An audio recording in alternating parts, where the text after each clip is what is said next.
Hello, 80s, and the laws of gravity are hard work on the earlobes. And now there's an easy solution to bring those droopy lobes back up. Joining me this morning is Dr. Laurence Milgrim, a plastic surgeon based in Wilton, and he brought along a patient here. Ann Cohen, thank you so much for being here. Thank you. Now, a lot of these fillers are not really new to the market, but we're seeing different ways to use them. Exactly. Correct? These fillers have been around for a good 6 or 7 years. Right. And they first came out in order to get rid of certain facial lines and act to volumize some of the areas of the face that had weathered a bit. But we're also noticing that we could use them in other areas safely in order to plump up other areas that would help with little discrepancies. Right. So using it with the earlobe, how does that really work?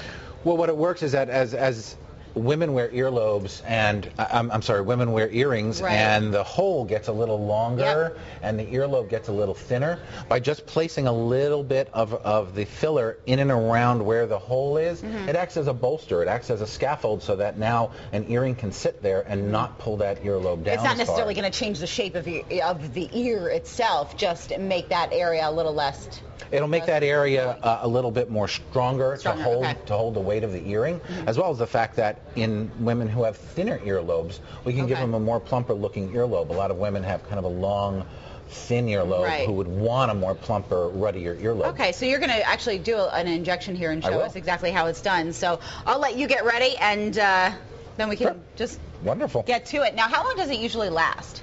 In the earlobes, it's actually lasting longer than anywhere else. It's lasting a good year. Okay. In other areas, it tends to last anywhere from 4 to 6 months. Okay. But that's because the earlobe doesn't have any real function other than to dangle and show beautiful earrings. And relatively painless? It relatively is. I do apply a small topical anesthetic, which I've already done.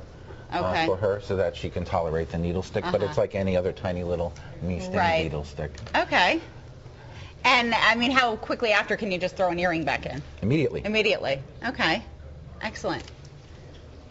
And if you're weary of needles, don't look. Yeah, if you're afraid of needles, don't look. We find where her earring sits, and it's just placed underneath in that area right there, and it just plumps up in that area. We also and is it put it on the side. For you right now? I can't feel anything. Feel anything. The tiny little prick of the needle, but even that was, he put a little cream on before. And then it just, now how much does something generally cost like this? This sort of thing is really just one vial, because one syringe will be good for both ears, and depending on the doctor, anywhere from $500 to $700 is usually the going rate. Right. And if you don't use all of it, you can kind of save it. Yeah, that is the beauty of this product, is that you can save it. And if you need it to be used later on, it could be used for other things. Great. Well, thank you so much for joining us. And, of course, all of this information on our website. If you want more information on the injectable ear fillers or Dr. Milgrim's procedures, just go to our website at fox61.com and click on the morning news link. We're now going to toss things over to Joe Fury in the Weather Center to see just how cold it's going to get. I'm coming